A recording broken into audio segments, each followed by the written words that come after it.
Every throw starts long before the football leaves your hand. The process begins with what your brain notices. How quickly can I see a play before it happens?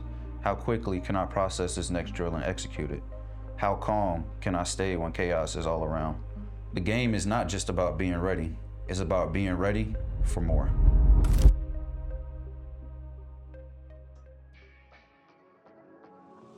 When it comes to being prepared and getting ready for a game, I try to keep it as similar as possible, just with, wake up in the morning, say my prayers, give my thanks.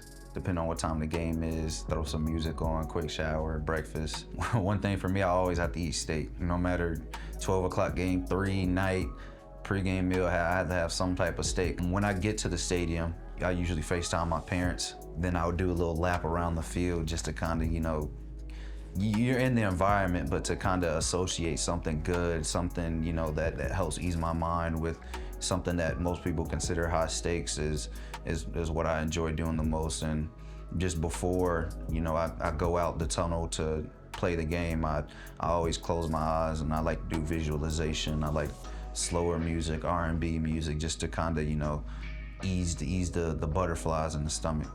And I mean, when I hit the field, it's go time.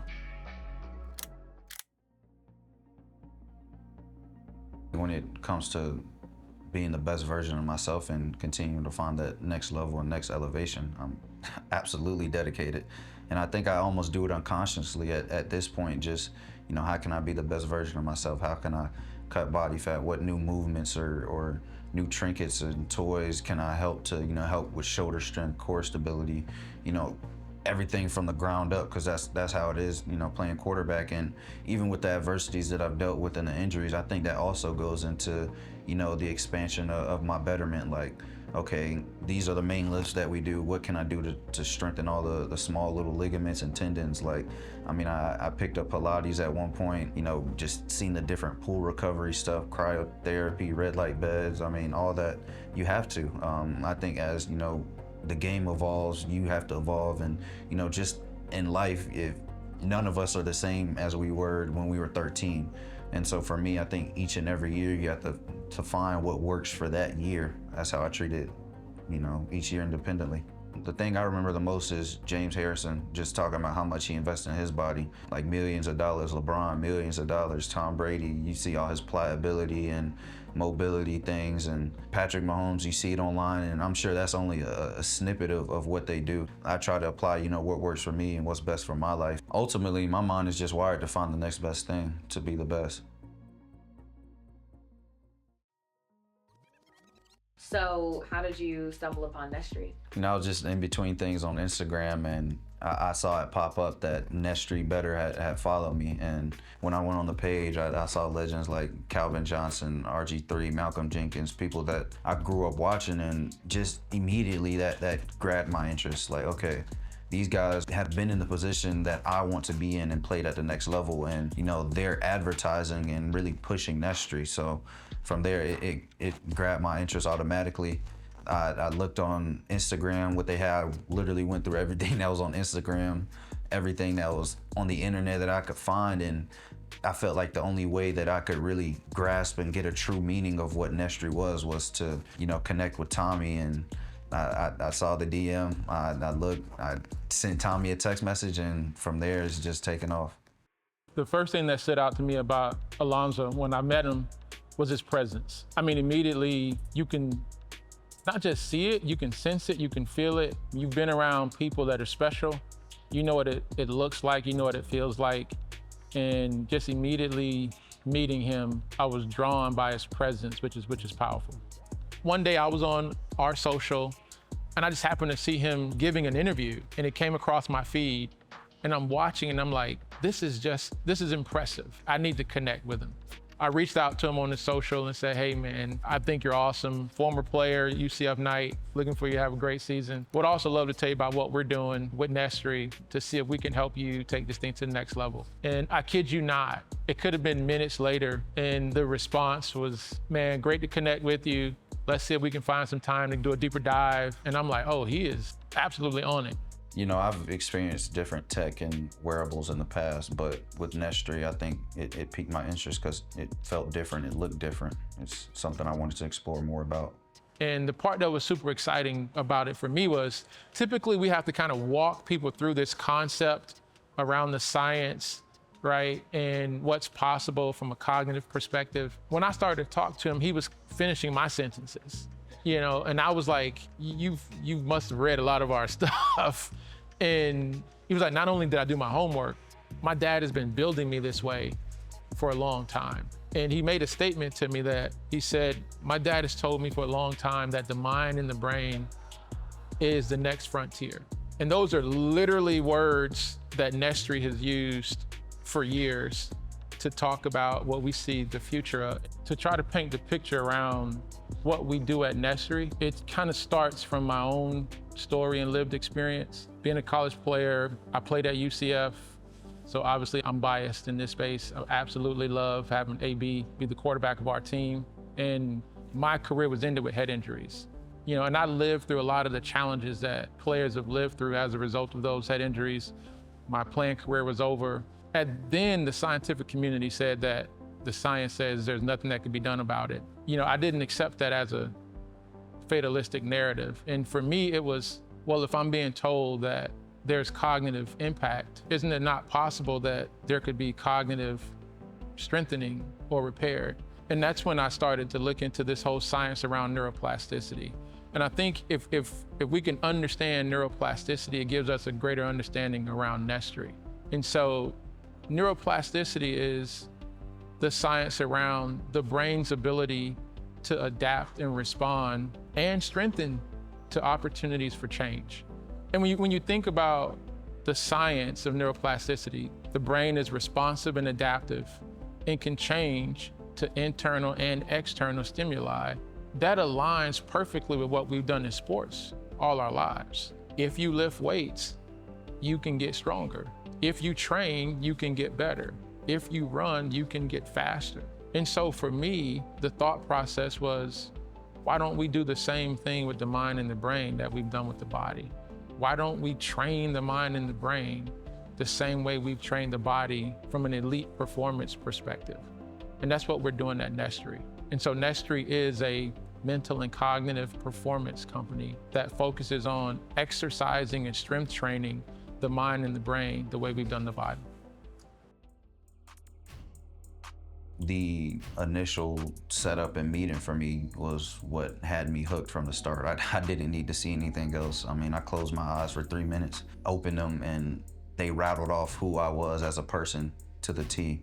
And I think when you see something like that, that was just very impactful for me. Just immediately like that, it felt like, okay, if these people can read my brain in 3 minutes, what can happen, with the training and things of that nature that they're talking about? So, I mean, immediately from there, I told Tommy, like, I'm ready to work. I'm ready to see what this is really about. So in the neuro labs, we joke around and we say it this way, like, it's like mind reading. Like, we're literally taking 500,000 data points that we're capturing and analyzing, from a 3-minute data capture. We call it popping the hood to really show you what makes you you. How do we find your GOAT to be able to leverage the best version of you? You have to be a little bit hypercritical of who you are. And just with them being able to break down who I was to a T, now I can see my strengths, I can see my weaknesses, I can see why I react the way I react, and I can fine tune that and really change and cater the training to, what I want from week to week or month to month, or in total. And just the progress that I've seen so far, I can only imagine years from now what my brain will look like.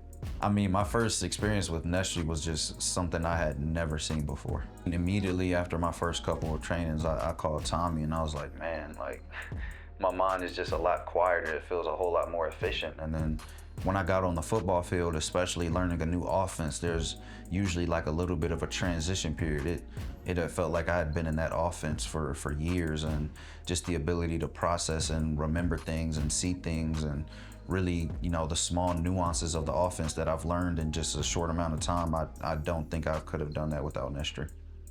So we have this assessment we do at NESTRE. The NESTRE mindset profile tells us how your mind and brain prefers to experience the world. When Alonza took his NESTRE mindset profile, the data shows that he's 56% alpha, 28% cerebral, and 16% prime. In a nutshell, that means he's wired and built to move forward despite any situation or circumstance. He's extremely calculated and intentional about how he moves forward. And he's flexible and adaptive in new environments to be able to find a way to get the job done. I think the number one thing that stood out was how it really broke down my competitive nature to the T. I love the high pressure, the high stress situations, sold out crowds. I mean, it broke it down, and that took me straight back to Oregon, or my times at JMU when the stadium was sold out or it was a big game. I didn't feel any pressure. I wanted to be on that stage. I wanted to have that spotlight and to be able to prove myself. You know, having an athlete like Alonza, you know, be a part of what we're doing at NESTRE is huge because, you know, from our perspective, we see the future of human performance and human capabilities in such a unique way. And Alonza's built that way. Like, I believe he's an incredible version of the cognitive quarterback of the future. And being able to align with innovative, emerging talent is something that we resonate with at NESTRE. You know, I think as you start to look and you see technology and wearables and what's the next opportunity to get 1% better, seeing this new generation of athletes have that as a baseline is outstanding. And we're really chomping at the bit of what we see the future of working with this next generation of athletes to be like. And Alonza is a phenomenal example of what we think the possibilities are. I've said it before, and I really believe that statement. Playing quarterback is definitely 90% mental. When you come up, you get to play in the headset. From there, you have to use your brain to think about that process of how are you going to say it to your guys in the huddle. Then from there, you break the line of scrimmage, you're looking at the clock. How much time do I have to get this play off? What motion do I have? What front are they in? You know, how are the linebackers, corners, and safeties aligned? Okay, and that's just a base play. Is there a check with this play? What are my matchups? What covers are they in? What coverage can they spin to? And you have to think about all that in 25 seconds. And that's just snapping the ball. That's pre-snap. And after, you have to make a post-snap decision. And all that just circles back to processing speed. And that last 10% of it being physical is being able to make the throw. So when you talk about quarterback being 90% mental, I think the pre and post snap process speaks for itself. The quarterback position is unique. It is arguably the only position that is dominated from the neck up. And what I mean by that is there's so much that has to happen cognitively, not just physical ability, cognitive capacity, processing, emotional regulation, coherence in integrating information and systems, becoming efficient at your ability to execute. All of these things are happening dynamically at the same time. And so, you know, when you think about other sports or other positions of sport, they all are cognitive-based positions. But the difference is it's the most visible position, the most scrutinized position, the position that has the most impact play to play, and it's the position that is the most cognitively, emotionally, mentally demanding on an individual. And so it looks like people say it's the glamorous position in the sport, but if you're looking at it from a cognitive perspective, you have to be wired a certain way to play the position of quarterback. You don't change the hardware, you upgrade the operating system. And that's exactly what NESTRE is doing with Alonza.